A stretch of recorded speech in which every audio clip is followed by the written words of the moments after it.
दीदी, आप मुझे छोड़कर मत जाओ। मैं आपके बिना नहीं रह सकती।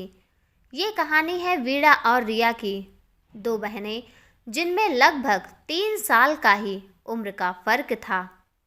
एक दूसरे की जान। सब कहते कि एक दूसरे के बिना तो इनका खाना पीना कुछ नहीं होता।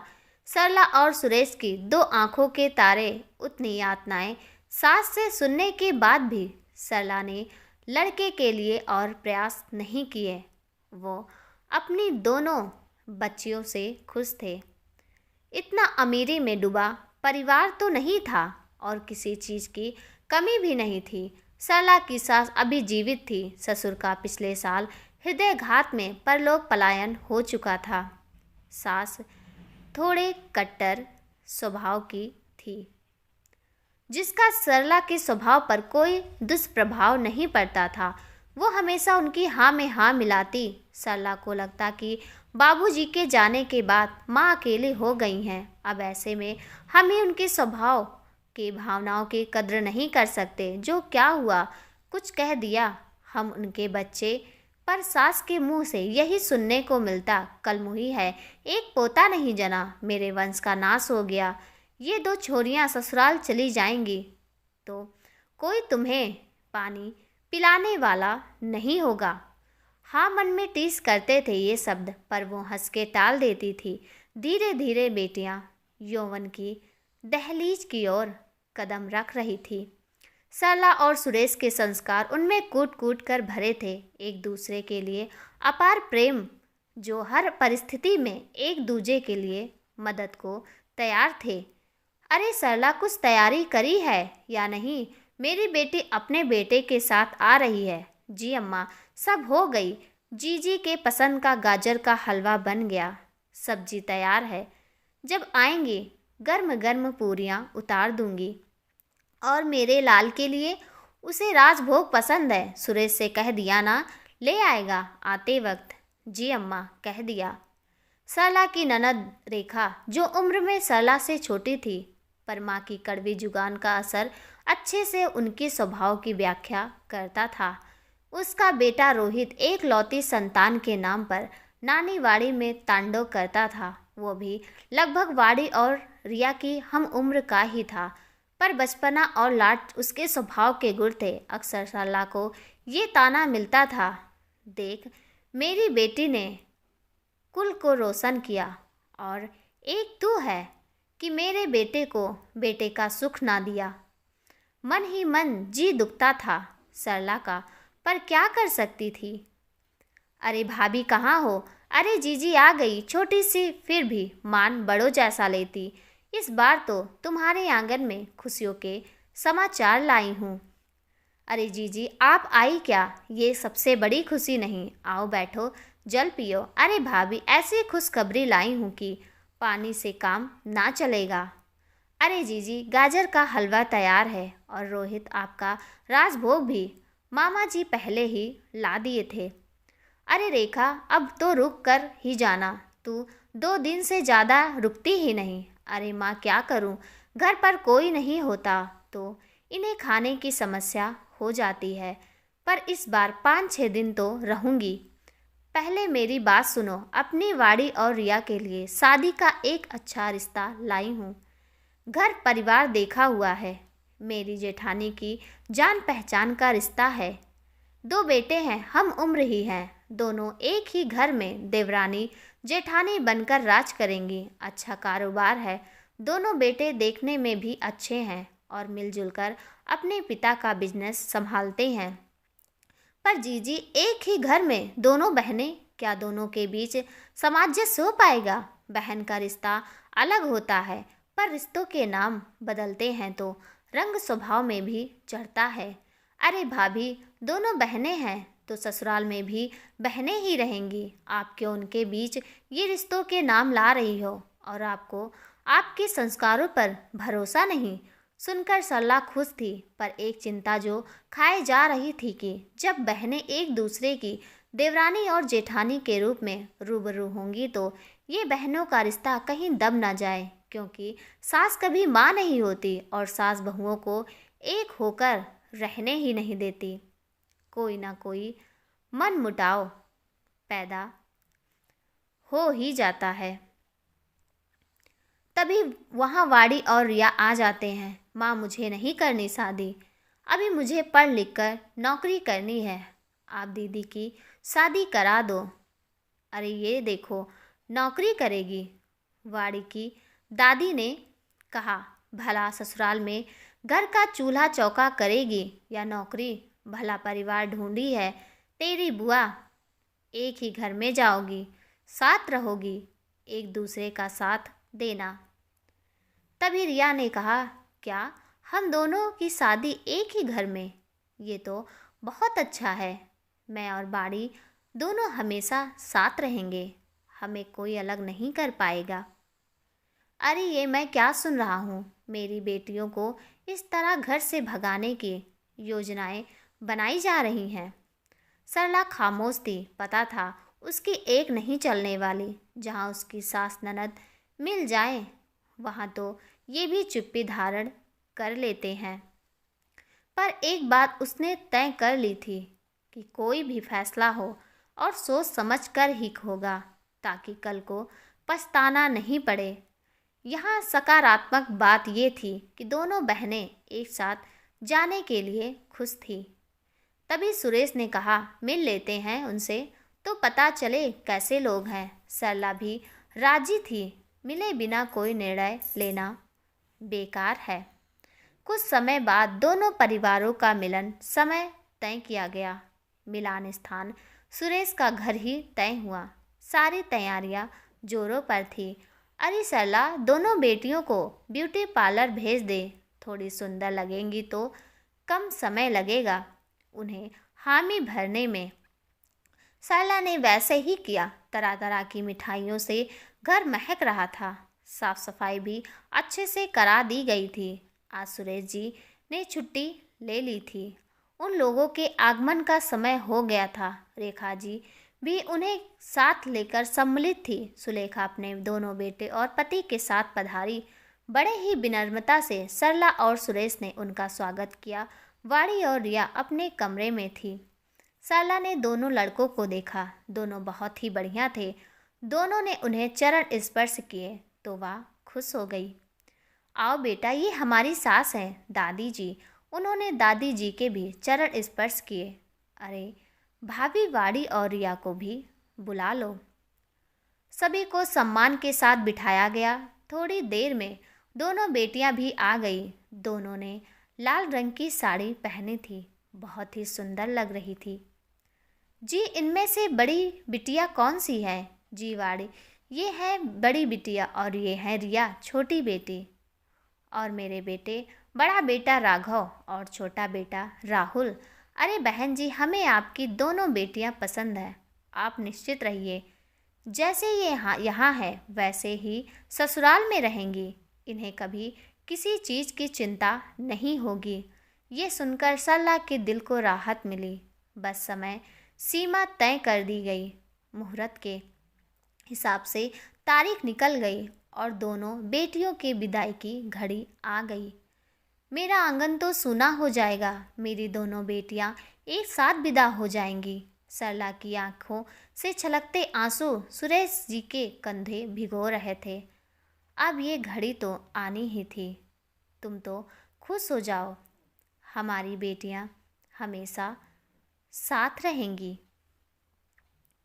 विदाई का मुहूर्त बीता जा रहा है। विदाई में माँ ने ये सीख दी कि चाहे कुछ भी हो जाए, पर ये ध्यान रहे कि तुम एक ही कोख की संतान हो, एक ही रक्त है दोनों में। एक दूसरे का साथ कभी नहीं छोड़ना, कभी अपनी माँ की शीश को दूषित ना होने देना। दोनों बेटियां बहू बनकर सुलेखा जी की दहलीज पर स्वागत के लिए खड़ी थी। सुलेखा जी के तो पैर जमीन पर ही नहीं थे। एक साथ दोनों बहुओं का मुंह देख लिया था। रस्में अपने तय मुहूर्त से चल रही थी। दोनों बहनों को अपने घर का आंगन छोड़ने का दुख तो था, पर एक साथ होने की खुशी भी थी। रस्मों के बीच में अचानक से तेज आवाज में सुलेखा जी ने रूपा को आवाज लगाई। रूपा, कहाँ मर गई? एक बार बोलने पर सुनाई नहीं देता? क्या तेरे पीछे पीछे मैं भी भागती रहूं? ना अम्मा, माफ कर दो। उसके हाथ कप रहे। इतने तेज आवाज सुनकर तो वाड़ी भी सहम गए। वो पहले से सहमी स्वभाव की थी, पर रिया स्वभाव में तेज थी। पर अभी तक जो मधुर आवाज में बेटा बेटा करके बातें कर रही थी, उनका अचानक बदलता स्वभाव देखकर दोनों बहुएं हैरान थी। जिस तरह से सुलेखा जी ने आवाज लगाई, वाड़ी घबरा गई। घबराकर उसने रिया का हाथ कसकर पकड़ लिया।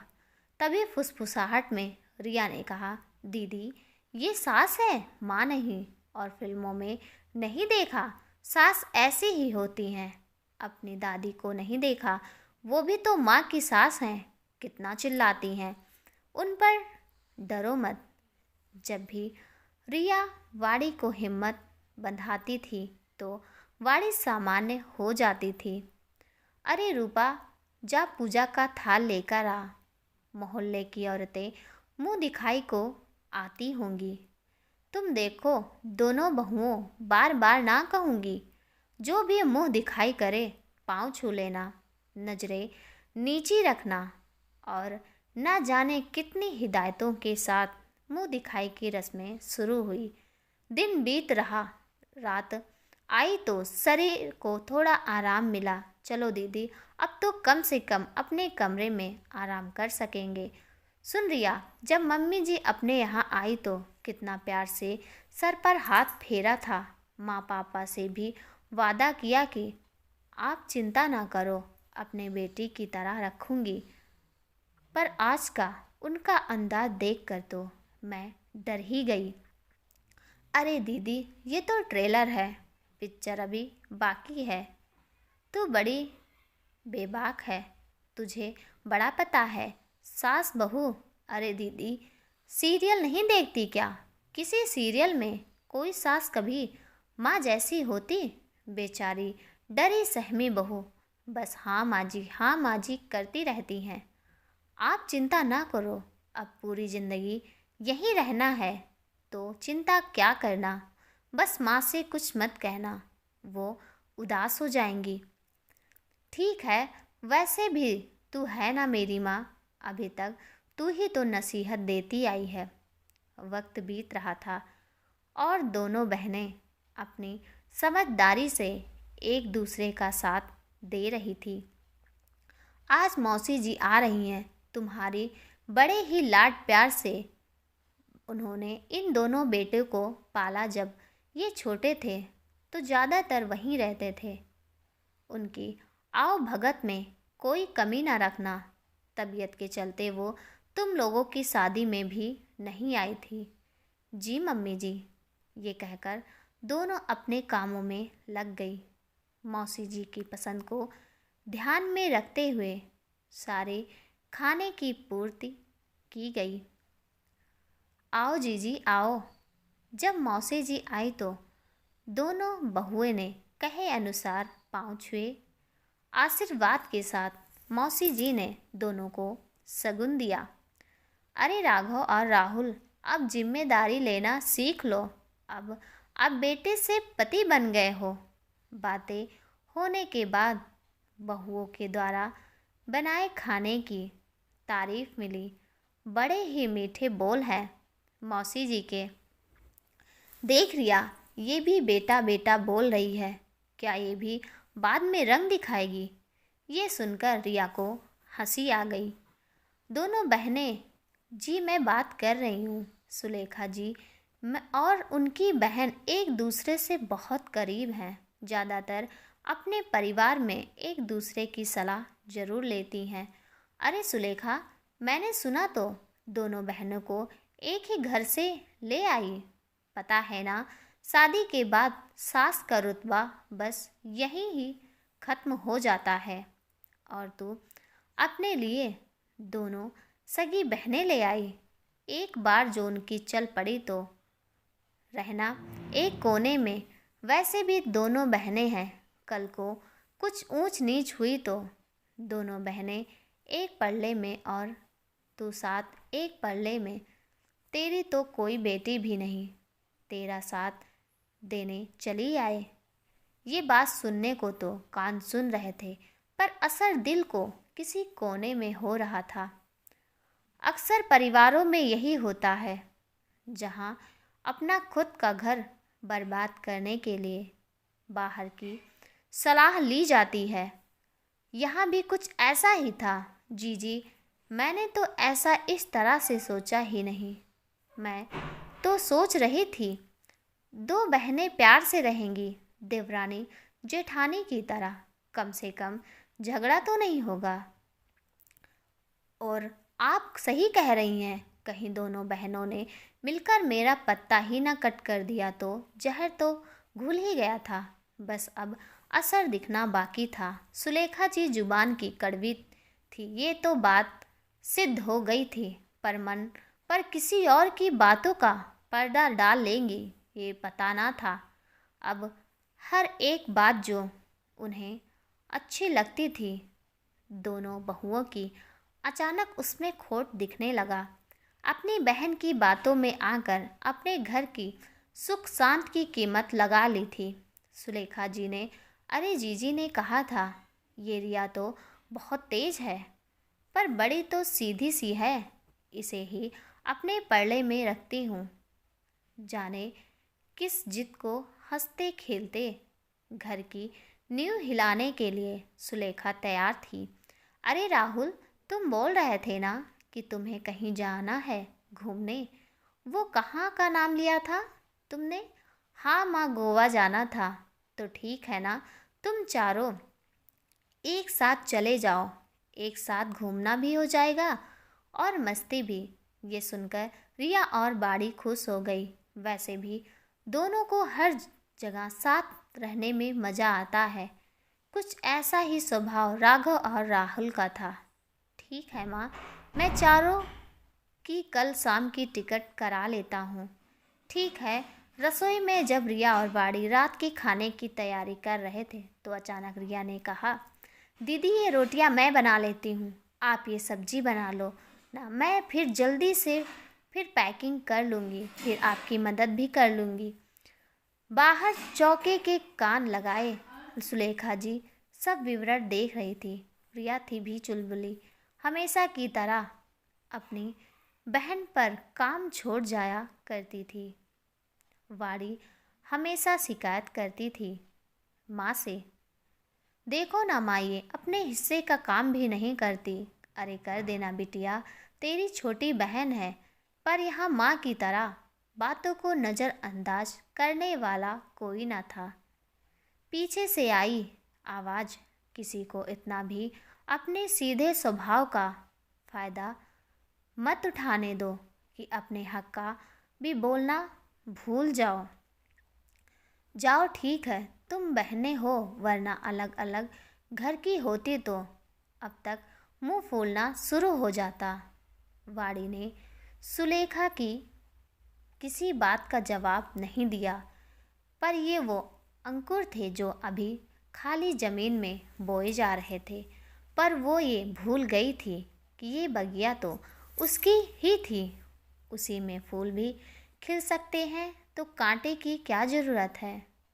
काम समेट कर वाड़ी रिया के कमरे में चली गई। देख रिया बड़ी चंट है, पैकिंग शुरू भी कर दी मेरे बिना। अरे दीदी आओ, चिंता मत करो, मैं पूरी पैकिंग करूँगी आपकी। ये सुन बाड़ी खुश हो गई। कल शाम की टिकट है, कल सुबह हम शॉपिंग पर चलेंगे, जीन्स टॉप या शर्ट लेकर आएंगे। तू पागल है क्या? माँ जी को पता चलेगा तो मतलब आप अपने हनीमून पर साड़ी पहन कर जाओगी? मैं तो नहीं जाऊंगी, मैं तो राहुल जी से बोल चुकी कि मुझे कल शॉपिंग करनी है। ठीक है, मैं भी राघव जी से पूछ लेती हूँ। ये कहकर वाणी अपने कमरे में चली गई। कमरे में राघव वाणी का इंतजार कर रहा था। राघव जी, एक बात पूछूं? हाँ पूछो। क्या मैं गोवा में जीन्स टॉप ले सकती हूँ? अरे वाह, तुम पहनती हो? लो, जरूर लो, पर माँ जी को बुरा तो नहीं लगेगा।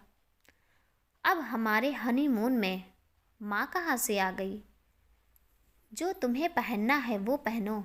अगले दिन सुबह अचानक रिया ने कहा, जीजू, आपने दीदी को जीन्स पहनने के लिए हाँ कहा कि नहीं? और रिया ये कहकर हंसने लगी। तभी पीछे से आवाज़ आई, रिया बहू, ये क्या तरीका है अपने जेठ जी से बात करने का? माना वाड़ी तुम्हारी बहन है, पर जीजा जी का रिश्ता तुम अपने मायके में निभाना। यहाँ कायदे से रहो। यहाँ कोई ये नहीं देखेगा कि तुम वाड़ी की बहन हो। यही सब देखेंगे कि जेठानी देवरानी हो, इसलिए लिहाज से ये तुम्हारे जेठ जी हैं। आती ओंठों की हंसी जैसे छीन गई। जिस खुले मन से रिया इन रिश्तों को अपना रही थी, उसे नहीं पता था कि यहाँ रिश्तों को नाम के कायदे में बांध दिया जाएगा। आज रिया का मन दुखा, वाड़ी को भी बहुत बुरा लगा। अचानक से शांति का माहौल बन गया। सुलेखा जी की बातें दिल को तोड़ देती थी, पर वाड़ी का मरहम रिया के लिए काफ़ी था। तू क्यों सोच रही है इतना? क्या हो गया जो कह दिया कुछ? तू ही तो ज्ञान देती है कि सास ऐसी ही होती है। तू सीरियल नहीं देखती क्या? इन बातों को सुनकर रिया के चेहरे पर हंसी आ गई और वाड़ी ने रिया के आंसू पोंछे। दोनों बहनें जी जान से एक दूसरे की परवाह करती थी। एक को परेशानी होती तो एक दवा बन जाती। देखिए, रोना धोना बंद कर, राहुल भैया आते ही होंगे। हमें बाहर जाकर जीन्स भी तो खरीदना है। ये सुनकर रिया खुश हो गई। बचपना अभी गया नहीं था। एक माँ ताउम्र अपने बच्चों में बचपना जिंदा रखती है और ससुराल की दहलीज कहती है कि अपना बचपना अपने मायके में ही छोड़ कर आना। बड़ी खुशी खुशी चारों अपने हनीमून के लिए रवाना हो गए। देख रिया, तू तो कह रही थी कि भला साड़ी में भी कोई हनीमून पर जाता है। अब तू भी तो साड़ी पहनी है। आप मुझे जानती नहीं, बस अभी आती हूँ थोड़ी देर में। रिया पहले से ही एक जोड़ी कपड़े बैग में निकाल ली थी, जो वो ट्रेन में बदल ली। देखो, यहाँ कोई सासू नहीं और कोई बहू नहीं, पर तुम्हारे जेठ जी तो हैं, राघव ने कहा। ये सुन चारों के ठहाके मार के हंसने लगे। अब जीजू यहाँ आप बस जीजू ही बनकर रहिए, जेठ जी नहीं, वरना मैं एंजॉय नहीं कर पाऊँगी। अरे, मैं तो तुम्हारी टांग खींच रहा था। अरे वाड़ी, तुमने रिया की तरह कपड़े बैग में नहीं रखे थे क्या? राघव ने पूछा। नहीं ना, इस पगली ने मुझे तो ये बताया ही नहीं। हाँ, सब मैं ही बताऊँ, खुद भी कुछ कर लिया करो। दीदी, रिया झट से बोली। अब बैठी रहो, ट्रेन में भी साड़ी में। आप अपने हनीमून पर साड़ी में ही जाओगी। वाड़ी ने रिया की तरफ मुंह बना दिया। ये छोटी मोटी नोक झोंक तो दोनों के बीच रोज का था, क्योंकि रिया वाड़ी को तंग किए बिना रहती नहीं थी और वाड़ी बेचारी सीधी साधी अपना मन मार के रह जाती। तभी वाड़ी का फ़ोन बजा। चुप हो जाओ, मम्मी जी का फ़ोन है। राधे राधे मम्मी जी। राधे राधे। अरे वाड़ी बहू, तुम लोग अच्छे से बैठ गए ना ट्रेन में? कोई तकलीफ़ तो नहीं हुई? नहीं मम्मी जी, हम सब अच्छे से बैठ गए। चलो, बाल गोपाल की कृपा से अच्छे से जाना सब और अच्छी खबर लाना। जी मम्मी जी। ये कहकर वाड़ी ने फ़ोन काट दिया। क्या कहा मम्मी जी ने? रिया ने पूछा। मुझसे अभी भी नाराज़ है क्या? नहीं पगली, वो तो कह रही थी कि अच्छे से जाना, फिर बोली कि अच्छी खबर लाना। कौन सी खबर की बात कर रही थी? अरे दीदी, आपसे कह रही थी कि आप उन्हें जल्दी दादी बना दो। ये सुनकर वाणी का चेहरा शर्म से लाल हो गया। तो सही कहा ना जीजू, राघव ने हामी में सर हिलाया। राहुल तो अपने फ़ोन में व्यस्त ही रहता था, पर रिया अपना एंजॉय पूरा करती थी। तभी वाणी ने रिया को अपनी ओर खींचा। अच्छा जी, मैं दादी उन्हें बनाऊं? तू बना दे, शादी तो दोनों की साथ ही हुई है। वाणी ने रिया से कहा। ना जी, मैं तो राहुल से कह चुकी हूँ कि 1 साल तक कोई बच्चा नहीं। मैं पहले अपनी ज़िंदगी तो जी लूँ, वरना बच्चा होने के बाद तो उसी में लगे रहो। वाह जी, खुद को तो अपनी ज़िंदगी जीनी है, और मेरी क्या दुश्मनी है ज़िंदगी से? अरे दीदी, आप बड़ी बहू हो तो आपसे सबसे पहले इच्छा करेंगे ही ना। आप परेशान क्यों हो रही हो? ये तो वैसे भी शादी के बाद सब पीछे पड़ जाते हैं। आप अपने हिसाब से योजना बनाओ। तू भी ना बड़ी मैं हूँ, और तू बड़ी ज्ञानी बातें करती है। कहाँ से सीखती है ये सब? कुछ भी दीदी, आप सीरियल नहीं देखती क्या? यही होता है, ये तो घर पर दादी के साथ सीरियल देख देख कर खूब ज्ञान इकट्ठा कर ली, और आप तो बस किताबों में ही उलझी रहती थी। देखो क्या काम आ रही है किताब, रसोई के चूल्हे में काम आएगी। ये सोच सोच कर रिया बहुत परेशान होती थी। वो हमेशा से जॉब करना चाहती थी, पर ये भी जानती थी कि शादी के बाद ससुराल में बस रोटियां सेकनी है, अपनी किस्मत नहीं। तू क्यों दुखी होती है रिया? जाने दे, ये 4 दिन हम मस्त मज़े करेंगे। बहुत ही बढ़िया दिन बीत रहे थे, पर रिया को ये बात खटक रही थी कि मम्मी जी का एक बार भी फ़ोन नहीं आया था उसके पास, और बाड़ी को हर बार फ़ोन कर रही थी। वजह बहुत छोटी थी, पर दिल में घर कर रही थी। क्या हुआ रिया? तुझे देखकर लग नहीं रहा कि तू यहाँ मज़े कर रही है? क्या बात है जो तुम मुझसे छुपा रही हो?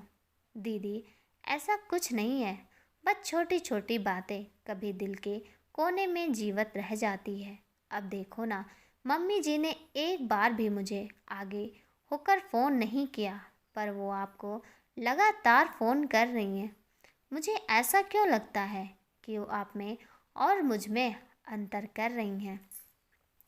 पर हम दोनों ही तो सगी बहुएं हैं उनके, फिर वो ये सब क्यों कर रही हैं? क्या मैंने सच में इतनी बड़ी गलती कर दी वो जीन्स वाली बात बोलकर? कितना अजीब होता है ना, मम्मी के पास तो हम कुछ भी बोल देते हैं और वो प्यार से समझा देती रही, पर यहाँ बोलना भी तौल कर पढ़ना पड़ता है, कहीं कम ज़्यादा ना हो जाए। तू ही कहती है ये ससुराल है, अब जाने दे। देख, कल हम वापस जा रहे हैं घर, तो आज तो पूरा एंजॉय कर ले। ये बोल वाड़ी रिया की आंख में आई नमी को पहचान गई और उसका हाथ पकड़कर ले गई। घर लौटने के बाद भी ऐसी छोटी छोटी बातें होती रहती थी जो उन दोनों के मन को दुख कर जाती थी। ऐसे ही एक दिन रिया को हलवा बनाने की फरमाइश की गई। अभी तक तो दोनों रसोई में एक साथ होते थे, तो रिया जो काम नहीं कर पाती थी वो झट से वाड़ी को बोल देती थी और बाहर आकर कह देती थी कि रिया ने बनाया। पर आज तो परीक्षा की घड़ी थी। वाड़ी को सुलेखा ने अपने पास बिठा रखा था। वो भी घबरा रही थी, जानती थी कि रिया को हलवा बनाना नहीं आता। वो तो बस वाहवाही लेने को तैयार रहती थी। हाथों की मुट्ठी बनाकर घबराहट के मारे रिया समझ नहीं पा रही थी कि हलवा कैसे बनाऊं। कितना बोला था दीदी ने, एक नज़र सीख ले मुझसे। कभी मैं साथ ना हुई तो आज वो दिन घड़ी आ गई थी जब दीदी साथ नहीं थी। घबराहट के मारे जैसे तैसे उसने हलवा बनाया। हलवे की जगह लापसी बन गई। उसने खाने के लिए परोसा तो वाड़ी के हर पैर काँप रहे थे। आज तो भांडा फूटने वाला था। अभी 4 दिन पहले रिया के हाथ के हलवे की सबने तारीफ की थी, बेशक वो हलवा वाड़ी ने बनाया था, परिणाम तो रिया का था। अब तो पोल खुल ही जाएगी। माँ जी ने हलवा चखा। बड़ा अजीब सा मुँह बना। ये क्या बनाई हो? ये क्या तुमने बनाया है?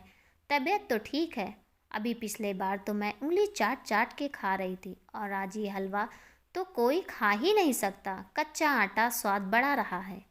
इतना मन ही मन सुलेखा ने समझ गई थी कि मेहनत वाड़ी की थी और रिया फ़ायदा उठा रही थी उनके सोच के हिसाब से। अब मेरी बात कान खोल कर सुन लो। सुबह का खाना रिया बनाएगी और शाम का खाना वाड़ी सब अपना काम समय पर करेंगी, एक साथ नहीं। मुझे सब समझ आ रहा है। वाड़ी बहू, तुम मुझे बेवकूफ़ समझती हो। इतने सालों के तजुर्बा है, भाप लेती हूँ कि कौन क्या कर सकता है। इस रिया बहू पर खाना बनाना नहीं आता, बस सारा टाइम तुम्हारे साथ रसोई में खड़े रहने का नाटक करती है। हाथ में मोबाइल रहता है सारा दिन। कब तक तुम बड़ी बहन होने का बोझ उठाओगी? तुम्हें तो बड़े ऐंठ से जेठानी बनना चाहिए। तुम इससे दबती रहती हो। ये सारी बातें रिया के सामने हो रही थी। मन टुकड़े टुकड़े हो गए। आज वाड़ी और रिया के बीच खींची गई ये पहली लाइन थी जिसे पार करने से मना किया गया था। वाणी तो शुरू से ही सारे कामों में निपुण थी, बस सीधी साधी थी। पर रिया हमेशा वाणी और माँ की आड़ में बच्ची बनकर ही रही। पर यहाँ उसे बड़े होने का प्रमाण देना था। रिया दौड़कर अपने कमरे में चली गई। वाणी भी उसके पीछे पीछे भागी। वाणी ने पीछे से रिया को जकड़ लिया। रिया बहुत रोई। आज अरे चुप हो जा, बोला ना, सास तो ऐसी ही होती हैं। सीरियल नहीं देखती क्या? वाणी ने कहा, हाँ दीदी, आपको कोई फर्क नहीं पड़ता। पर आज बेइज्जती तो मेरी हुई, आपका क्या? आप तो महान बन गई। वैसे भी आप तो उनकी पसंदीदा बहू हैं। ये बात तेरे बीच में कैसे आ गई रिया?